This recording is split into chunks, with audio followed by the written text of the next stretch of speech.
tendo em vista a geração e preservação do emprego no Brasil.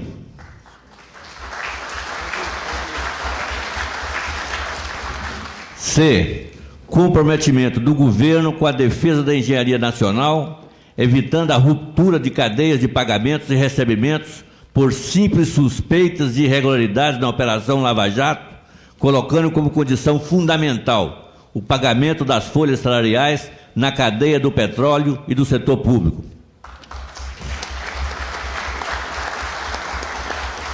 Comprometimento do governo com as políticas de mobilização dos recursos do pré-sal para educação e saúde públicas. Bom, ponto 3. Tendo em vista o conturbado quadro político e risco de prolongadas negociações de cunho oportunista no Congresso Nacional, isso é uma tática para o encaminhamento dessa mobilização nossa. Considerando isso, sugestão ao governo para retirar de pauta as medidas provisórias de reestruturação de direitos sociais, abrindo-se simultaneamente uma nova rodada de discussões com as centrais sindicais e outros órgãos representativos da sociedade civil para a representação como fruto de consenso social.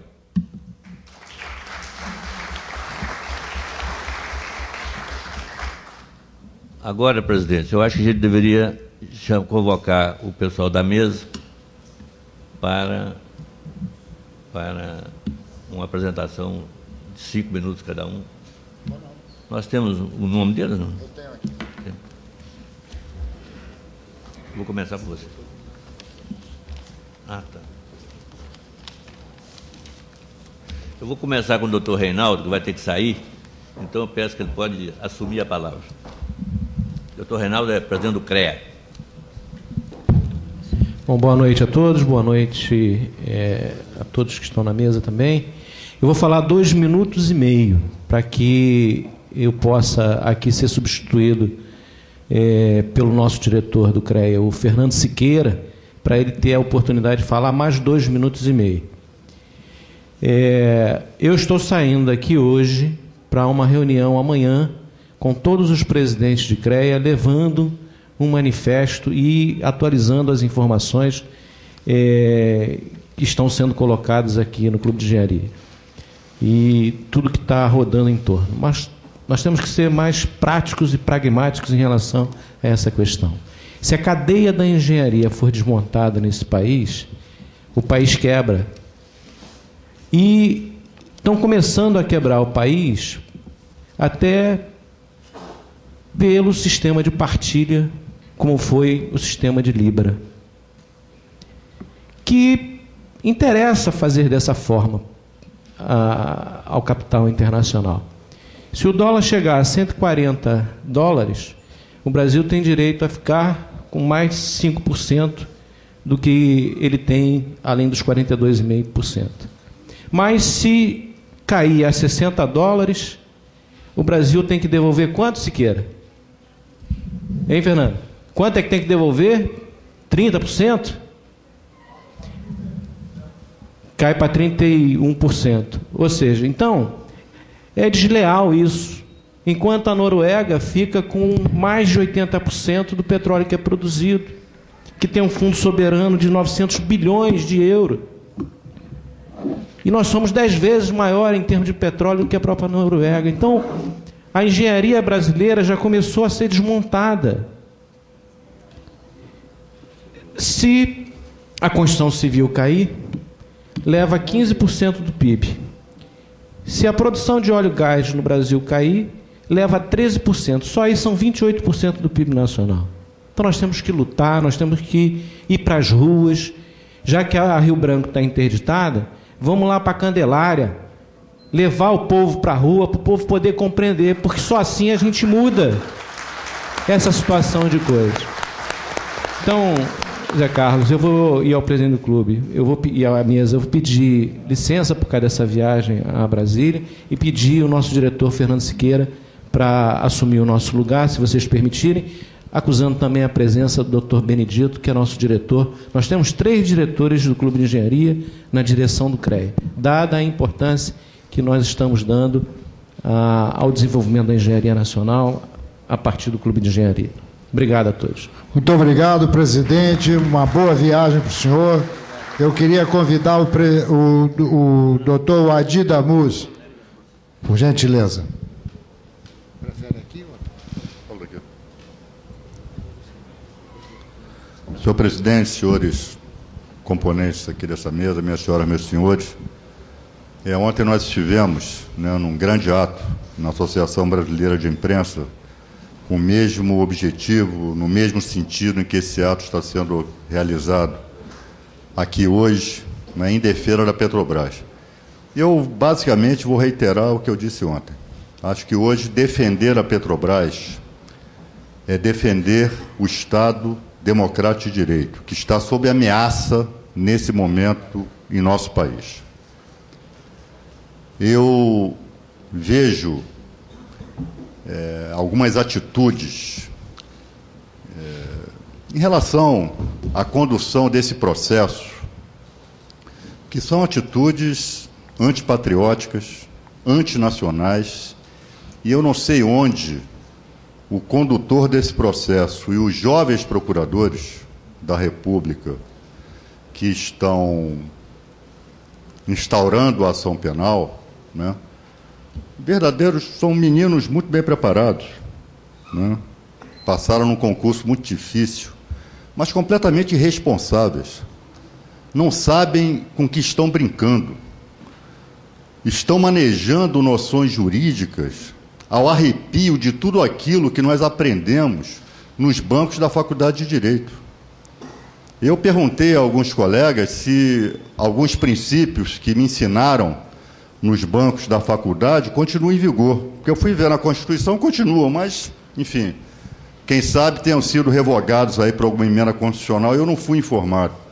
O princípio da ampla defesa continua em vigor. O princípio do devido processo legal continua em vigor. O princípio de que há um contraditório em que o acusador e o acusado têm que ser ouvidos continua em vigor. E uma série desses princípios estão sendo desrespeitados na condução dessa ação penal. Se nós, na época do presidente Getúlio Vargas, o que acabou levando à sua deposição, ao seu suicídio, tínhamos a República do Galeão, lá nos porões da aeronáutica, hoje nós temos a República de Curitiba.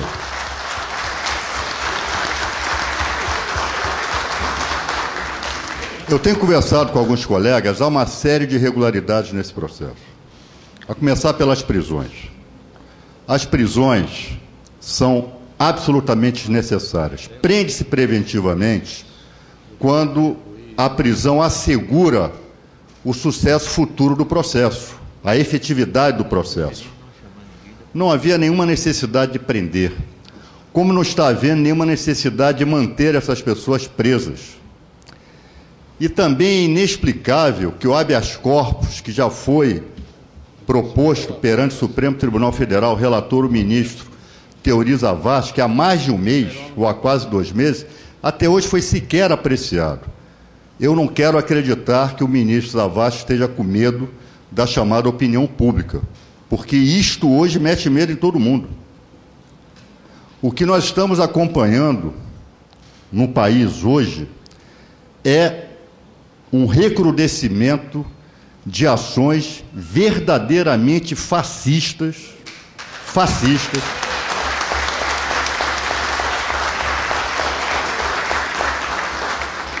que acabam sendo de forma irresponsável, incentivadas e exacerbadas por manchetes de jornais.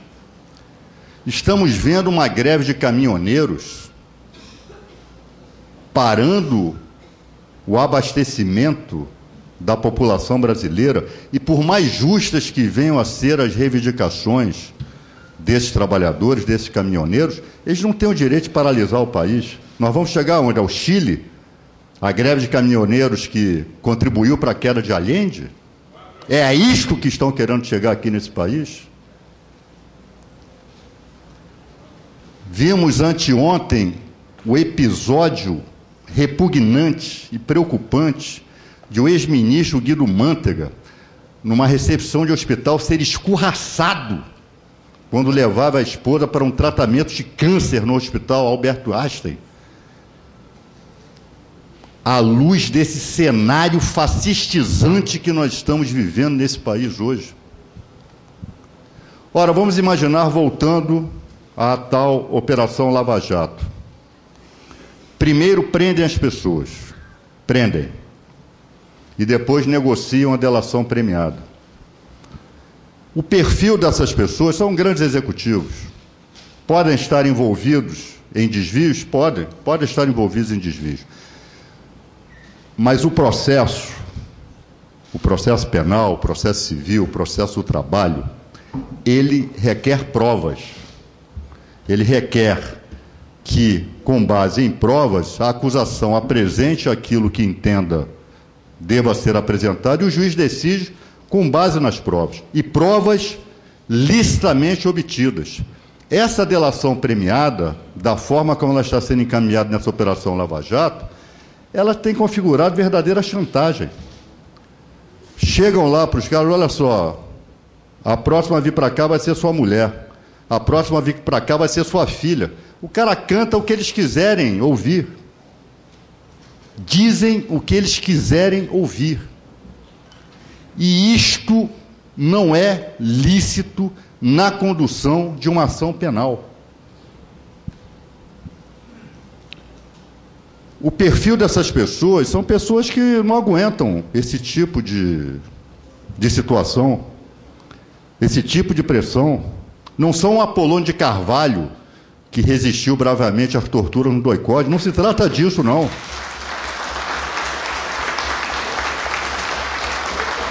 Agora, qual é o objetivo?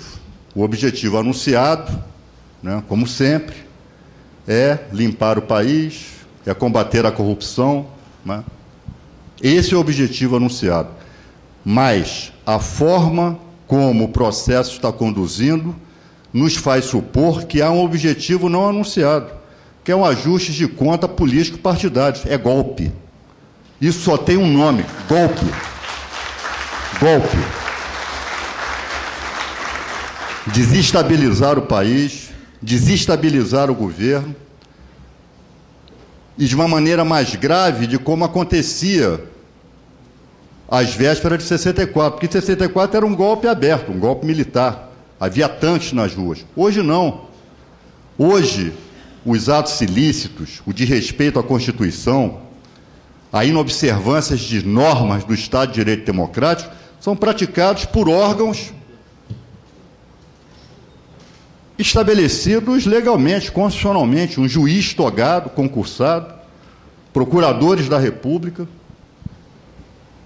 Há toda uma aparência de legalidade e de normalidade nesses atos, e acabam sendo erigidos à condição de heróis. Ontem, aquele famoso ministro que se aposentou e que se arvora de representante dos homens e das mulheres honestos aqui desse país, tenho certeza que a mim ele não representa, e acho que não representa os senhores e senhoras, são todos homens de bem aqui. Nós não precisamos desse tipo de representantes. E agora sucedido por esse rapaz, esse obscuro juiz lá do Paraná. Quando eu digo obscuro, não estou querendo menosprezar o juiz, não. Deve ser um juiz detentor de saber jurídico, mas não pode paralisar o país, não pode quebrar a Petrobras, não pode levar ao desemprego a milhares de trabalhadores em nome de um suposto combate à corrupção.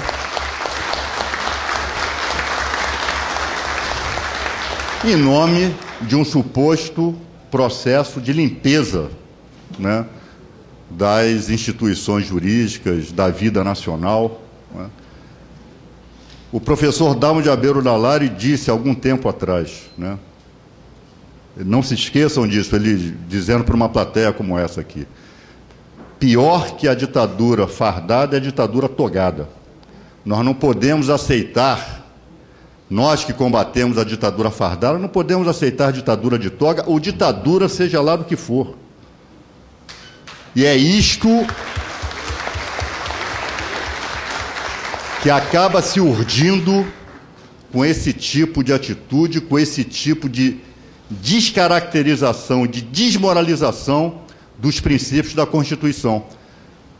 Convence-se a população nesse processo de ódio, de irracionalidade, né? Transforma-se um encontro rotineiro do ministro da Justiça com advogados que nada mais fez do que obedecer à lei. O advogado pediu, a autoridade tem a obrigação de receber os advogados. Trata-se isso como algo anormal, como acumpliciamento do ministro da Justiça com malfeito na Petrobras. É assim que estão desinformando e deformando a consciência de segmentos importantes da população brasileira. E isso é inaceitável, isto é antidemocrático e isto constitui elemento de desrespeito à ordem constitucional do Estado Democrático de Direito. Então, eu quero dizer aqui a vocês, já encerrando a minha fala, já devo ter me estendido além do tempo, é que eu me sinto, às vezes, envergonhado em que agentes do direito ajam dessa forma. Mas o que me consola é que toda vez que alguém aqui nesse país pensar em direito, pensar em ordem jurídica, não vai se lembrar da República de Curitiba, não. Vai se lembrar da Ordem dos Advogados do Brasil, vai se lembrar de Sobral Pinto, vai se lembrar de Evandro Lins e Silva, vai se lembrar daqueles advogados Modesto da Silveira, aqueles que desceram os porões e alguns deles por lá ficaram para defender a democracia, para defender a ordem jurídica do Estado Democrático de Direito, que é o que está sob ameaça nos dias de hoje. Mas eu tenho a certeza absoluta que nós que aprendemos a combater a ditadura aberta, vamos saber combater essa ditadura com aparência de democracia, com aparência de respeito e cobrança ao respeito à lei, que está sendo urdido a partir de Curitiba. Tenho a certeza absoluta que os trabalhadores, a OAB, o CREA, os sindicatos, as donas de casa, não deixarão mais uma vez o fascismo se instalar no Palácio do Planalto. Tá? Muito obrigado por isso.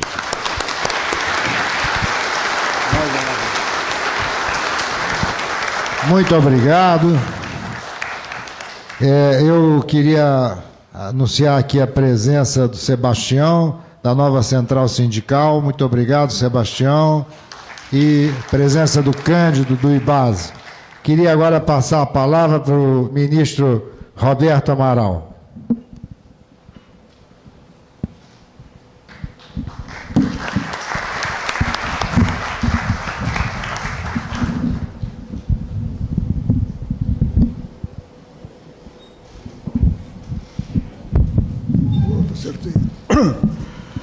Minhas senhoras e meus senhores, presidente,